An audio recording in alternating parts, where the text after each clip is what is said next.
Puikiai. Pirmą pergalę, pirma vieta ir per 5 metus nepavyko nė kartą iškovoti ir dabar vis likdom antri ir dabar pirma, tai labai gerai, puiku. Kodėl šiemet tokie ypatingi metai? Sunku pasakyti, turbūt jau pasivijom visus pagal ūgį, pagal fizinius duomenis. Taip, ir taip gausi.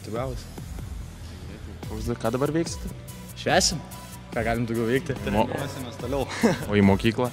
Nu, savaitę gal neįsim kokią. Paskui. Mes daugam norim dar švęsti iki galo, šokti su daina.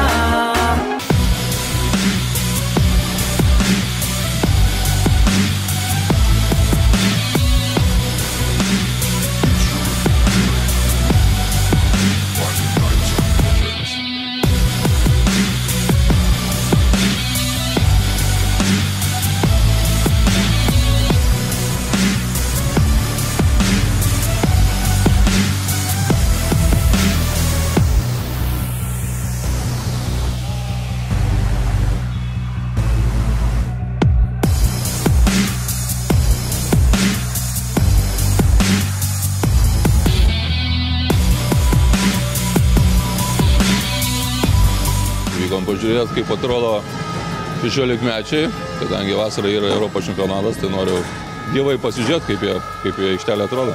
Kiek čia maždaug jų yra? Pusė rinktinės galėtų?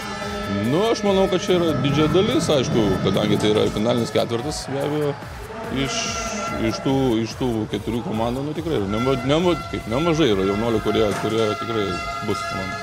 Dabar aš turiu išplėstinį sąraštą, apie 30 žmonių ir noriu pats jas pačiupinėti, tada matysiu, atsirinksiu žmonės, kurie tikrai eis į pagrindinį.